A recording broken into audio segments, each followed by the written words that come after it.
శ్రీ మహాగణాధిపతయే నమః. శ్రీమాత్రే నమః. మాచిరాజ్ భక్తి ప్రేక్షకులందరికీ నమస్కారం. మే 11వ తేదీ నుంచి మే 20వ తేదీ వరకు 10 రోజుల్లో ద్వాదశ రాశుల వారికి రాశి ఫలితాలు ఎలా ఉండబోతున్నాయో, అలాగే ఈ 10 రోజుల్లో గ్రహాల సంచారం ఎలా ఉందో, ఏ గ్రహాలు ద్వాదశ రాశుల వారికి అనుకూలంగా ఉన్నాయో, ఏ గ్రహాలు వ్యతిరేకంగా ఉన్నాయో, అనుకూల గ్రహాలు ఇచ్చే ఫలితాలు రెట్టింపు చేసుకోవటానికి, వ్యతిరేక ఫలితాలు ఇచ్చే గ్రహాల వ్యతిరేకత తగ్గింపజేసుకోవటానికి ద్వాదశ రాశుల వాళ్ళు ఎలాంటి శక్తివంతమైన పరిహారాలు చేసుకోవాలో, ఏ దేవీ దేవతలను పూజించుకోవాలో, ఏ దేవాలయాలు దర్శనం చేసుకోవాలో, ఎలాంటి స్తోత్ర పఠనాలు చేయాలో, గోమాతకు ఎలాంటి ఆహారం తినిపించాలో, ఎలాంటి దానాలు ఇచ్చుకోవాలో, ఏ మంత్రాలు జపించుకోవాలో, ఈ 10 రోజుల్లో రాశి ఫలితాలు సంపూర్ణంగా యోగించాలంటే ద్వాదశ రాశుల వాళ్ళు పాటించాల్సిన ముఖ్యమైన విధి విధానాలు ఏంటో, ద్వాదశ రాశుల వాళ్ళ భవిష్యత్తు మే 11వ తేదీ నుంచి మే 20వ తేదీ మధ్యలో ఏ విధంగా ఉండబోతుందో ఈ వీడియోలో మనం తెలుసుకుందాం. తదుపరి వృశ్చిక రాశి. వృశ్చిక రాశి వాళ్ళకి మే 11వ తేదీ నుంచి మే 20వ తేదీ మధ్యలో ఈ 10 రోజుల్లో రాశి ఫలితాలు పరిశీలిస్తే 10 రోజుల ఫలితాలు చూసేటప్పుడు మనం గమనించవలసినటువంటి 4 గ్రహాలు రవి, బుధుడు, కుజుడు, శుక్రుడు, ఈ గ్రహాల సంచారం ఎలా ఉందంటే, రవి వృశ్చిక రాశి వాళ్ళకి 6, 7 స్థానాల్లో సంచారం చేస్తున్నాడు. మొదటి 4 రోజులు 6వ సంచారం బ్రహ్మాండంగా యోగిస్తాడు. తర్వాత 6 రోజులు 7వ సంచారం వ్యతిరేక ఫలితాలు ఇస్తాడు. అంటే మే 11, 12, 13, 14 తేదీల్లో 6వ స్థానంలో సూర్యుడి వల్ల వృశ్చిక రాశి వాళ్ళకి ఆరోగ్యం బ్రహ్మాండంగా ఉంటుంది. ఆఫీసులో అందరూ మీకు అనుకూలంగా ఉంటారు. కొలీగ్స్, బాస్ అందరూ అనుకూలంగా ఉంటారు. ఆఫీసులో మీ కష్టానికి తగిన రికగ్నైజేషన్ వస్తుంది. రాజకీయాల్లో బాగుంటుంది. తండ్రి వైపు బంధువుల సపోర్ట్ ఉంటుంది. తండ్రి వల్ల అనుకూలత ఉంటుంది. వ్యవసాయ రంగంలో బాగుంటుంది. సమాజంలో హోదా, పరపతి, స్థాయి అన్నీ కూడా మొదటి 4 రోజుల్లో 6వ స్థానంలో రవి వల్ల వృశ్చిక రాశి వాళ్ళకు బ్రహ్మాండంగా ఉంటాయి. ఇంతకుముందు అనారోగ్యాలు ఉన్నా కూడా అవన్నీ కూడా తొలగిపోతాయి. మే 11, 12, 13, 14 తేదీల్లో ఆరోగ్యం కూడా బ్రహ్మాండంగా ఉంటుంది. అయితే మే 15 నుంచి మే 20 మధ్యలో ఈ 6 రోజుల్లో మాత్రం సూర్యుడు 7వ స్థానంలో సంచారం చేస్తూ వ్యతిరేక ఫలితాలు ఇస్తున్నాడు. కాబట్టి ఈ 6 రోజుల్లో మాత్రం మీరు ఆఫీసులో ఎంత బాగా కష్టపడ్డా మీ వర్క్ మొత్తం వేరే వాళ్ళ ఆఫీసులో చూపించుకొని క్రెడిట్ వాళ్ళు కొట్టేస్తూ ఉంటారు. అలాగే కంబైన్ స్టడీస్ చేస్తే మీరు ఎవరితో అయితే కంబైన్ స్టడీస్ చేశారో వాళ్ళకి మీకన్నా ఎక్కువ మార్కులు వస్తాయి. ఇంటర్వ్యూలకి నిరుద్యోగులు కలిసి ప్రిపేర్ అయితే వేరే వాళ్ళకి జాబ్ వస్తుంది, మీకు రాదు. ఇట్లాంటివన్నీ కూడా ఈ 14 తారీఖు తర్వాత 15, 16, 17, 18, 19, 20 తారీఖుల్లో ఈ 6 రోజుల్లో జరుగుతూ ఉంటాయి. దానికి కారణం ఏంటంటే సూర్యుడు 7వ స్థానంలో సంచారం చేస్తున్నాడు. సూర్యుడు 7వ స్థానంలో సంచారం చేసే ఈ 6 రోజుల్లో సూర్యుడు ఇచ్చే వ్యతిరేక ఫలితాలు పోవాలంటే ఏం చేయాలి? గోధుమలు నానబెట్టి బెల్లంతో కలిపి ఆవుకు తినిపించాలి. కేజింబావు గోధుమలు ఎర్ర వస్త్రంలో కట్టి పంతులు గారికి దానం ఇవ్వాలి.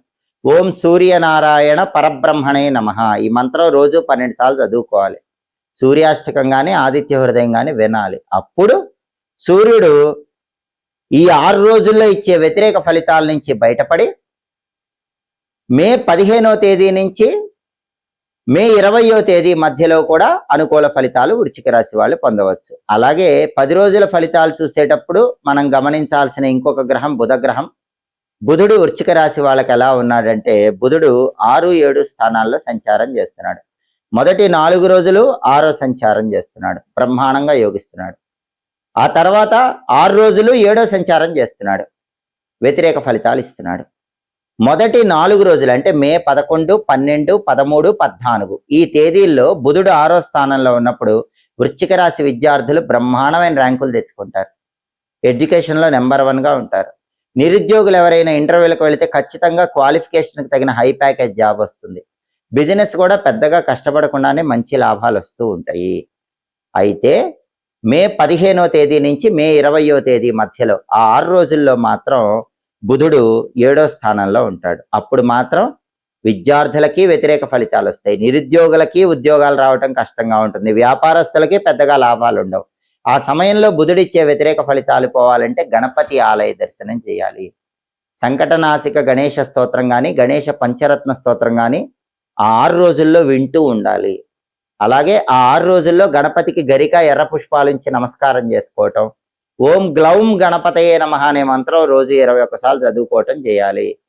పెసలు నానబెట్టి గోమాతకు తినిపించాలి. కేజింబావు పెసలు ఆకుపచ్చ వస్త్రంలో మూట కట్టి పంతులు గారికి దానం ఇవ్వాలి. అప్పుడు ఆ 6 రోజుల్లో బుధుడు ఇచ్చే వ్యతిరేక ఫలితాల నుంచి బయటపడాలి. అలాగే వృశ్చిక రాశి వాళ్ళకి కుజుడి సంచారం పరిశీలిస్తే మే 11వ తేదీ నుంచి మే 20వ తేదీ వరకు 10 రోజులు కుజుడు 6వ స్థానంలో సంచారం చేస్తున్నాడు. అద్భుతంగా యోగిస్తున్నాడు. అంటే వృశ్చిక రాశి వాళ్ళకి ప్రాపర్టీ కొనుక్కునే యోగం ఈ 10 రోజుల్లో బాగా ఉంది. భూములు, గృహాలు, స్థలాలు, పొలాలు, అపార్ట్మెంట్లు ఏవైనా కొనుక్కోవాలని కొద్దిగా ప్రయత్నిస్తే ఖచ్చితంగా కొనుక్కోగలుగుతారు.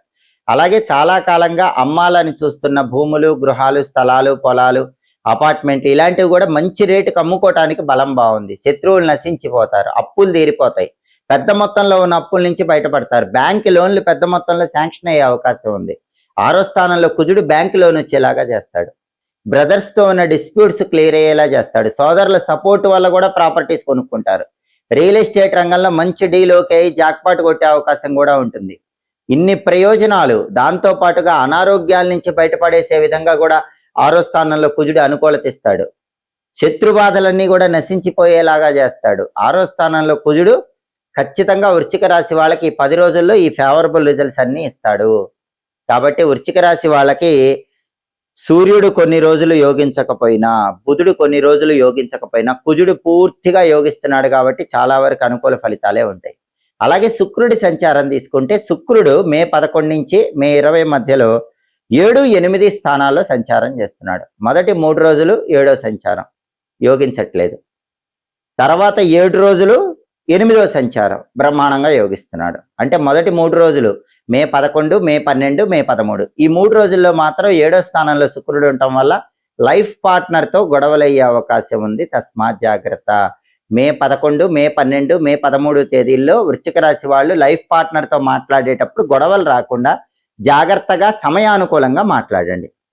ఆ తర్వాత మే 14 నుంచి మే 20వ తేదీ వరకు ఆ 7 రోజులు మాత్రం శుక్రుడు 8వ స్థానంలో ఉండటం అనేది చాలా విశేషమైన యోగాన్ని కలిగిస్తుంది. వంశపారంపర్య ఆస్తులు కలిసి వచ్చేలాగా చేస్తుంది.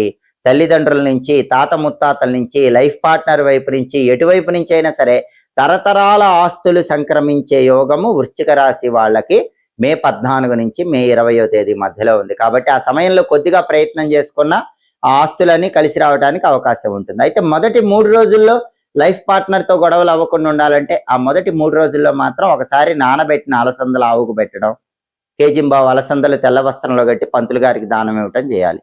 ఆ మొదటి 3 రోజుల్లో శ్రీమాత్రే నమః రోజు 21 సార్లు చదువుకోండి. లలితా సహస్రనామ స్తోత్రం చాంటింగ్ వినండి. అప్పుడు మొదటి 3 రోజుల్లో కూడా లైఫ్ పార్ట్నర్తో గొడవలు రాకుండా అనుకూల ఫలితాలు పొందవచ్చు. కాబట్టి వృశ్చిక రాశి వాళ్ళు మే 11 నుంచి మే 20వ తేదీ మధ్యలో గ్రహాల సంచారాన్ని బట్టి ప్రత్యేకమైనటువంటి పరిహారాలు చేసుకున్నట్లయితే గ్రహాలు ఇచ్చే వ్యతిరేక ఫలితాల నుంచి బయటపడి అనుకూల ఫలితాలు పూర్తిగా పొందవచ్చు. మే 17వ తేదీ ఆదివారం నుంచి అధిక జ్యేష్ఠ మాసం ప్రారంభమవుతుంది. ప్రతి 3 సంవత్సరాలకు ఒకసారి అధిక మాసం అనే పేరుతో ఒక ప్రత్యేకమైన మాసం వస్తుంది. సౌరమానము, చాంద్రమానం అని మనం ముహూర్తాలు 2 రకాలుగా చూసుకుంటాం.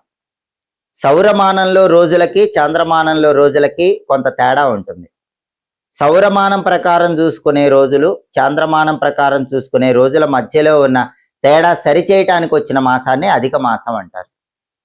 అధిక మాసాన్ని పురుషోత్తమ మాసం అనే పేరుతో పిలుస్తారు. ఇది విష్ణుమూర్తికి చాలా ఇష్టమైన మాసం. అధికస్య అధికం ఫలం అంటుంది శాస్త్రం. అంటే మామూలు మాసాల్లో చేసే పూజల కన్నా, దానాల కన్నా, స్తోత్ర పారాయణల కన్నా అధిక మాసంలో చేసే పూజలు, దానాలు, స్తోత్ర పారాయణలు ఎక్కువ ఫలితాలను ఇస్తాయి.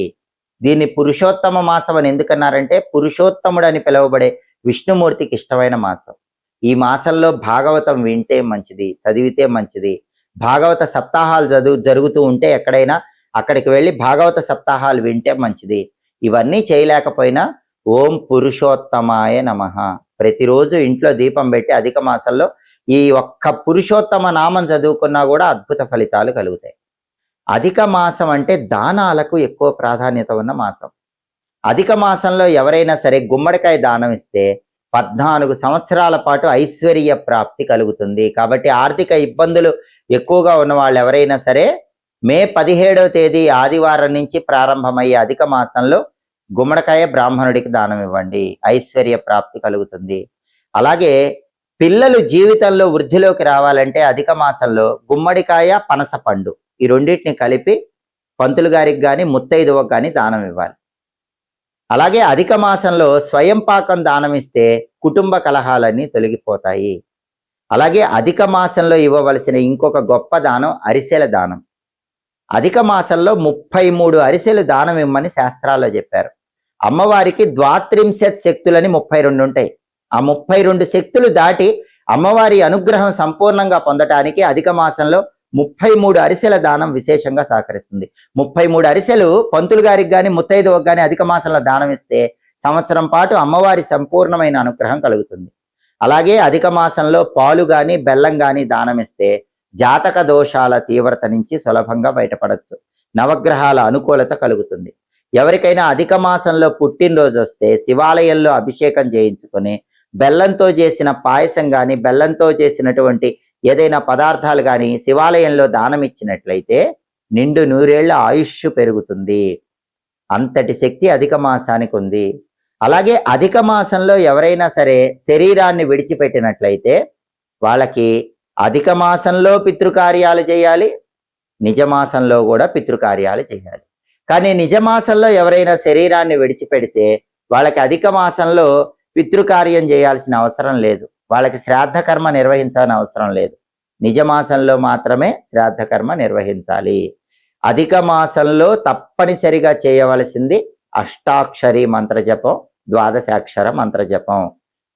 ఓం నమో నారాయణాయ, ఓం నమో భగవతే వాసుదేవాయ, ఈ మంత్రాలు ఎంత చదివితే అంత మంచిది. అలాగే ఓం పురుషోత్తమాయ నమః అనే నామాన్ని ఎక్కువ సార్లు చదివితే మాత్రం ఇంకా విశేషమైన శుభ ఫలితాలను సిద్ధింపజేసుకోవచ్చు. అయితే అధిక మాసంలో శుభకార్యాలు చేయకూడదు. వివాహాలు, గృహప్రవేశాలు ఇటువంటివేవి కూడా అధిక మాసంలో చేయకూడదు. శుభ కార్యక్రమాలు నిర్వహించరాదు. పూజలు, స్తోత్ర పారాయణలు, గ్రహదోష నివారణ జపాలు ఇటువంటివే అధిక మాసంలో చేసుకోవాలి. అలాగే అధిక మాసంలో మీరేం చేసినా సరే మామూలు మాసాల కంటే కూడా ఆ పూజలు కానీ జపాలు కానీ కొన్ని వేల రెట్లు విశేషమైన శుభ ఫలితాలను కలిగింపజేస్తుంది. ప్రతి 3 సంవత్సరాలకు ఒకసారి అధిక మాసం వస్తుంది. ఈసారి అధిక జ్యేష్ఠ మాసం వచ్చింది కాబట్టి ఈ మాసాన్ని సద్వినియోగం చేసుకొని శ్రీ మహావిష్ణువు సంపూర్ణమైన అనుగ్రహానికి పాత్రులై సమస్త శుభ ఫలితాలను సిద్ధింపజేసుకోండి. ఎప్పటికప్పుడు దినఫలాలు, 10 రోజుల ఫలితాలు, మాస ఫలాలు, సంవత్సర ఫలితాలు ఇవన్నీ తెలుసుకోవాలంటే మాచిరాజు భక్తి ఛానల్ తప్పకుండా చూడండి. మా వీడియోస్ మీకు నచ్చినట్లయితే మా ఛానల్ లైక్ చేయండి, కామెంట్ చేయండి. మా ఛానల్ వీడియోస్ 10 మంది మిత్రులకు షేర్ చేయండి. మా ఛానల్ సబ్స్క్రైబ్ చేసుకోండి. పక్కన ఉన్న బెల్ సింబల్ ఒకటి మాత్రం మర్చిపోకండి. సర్వే జనాః సుఖినో భవంతు. స్వస్తి.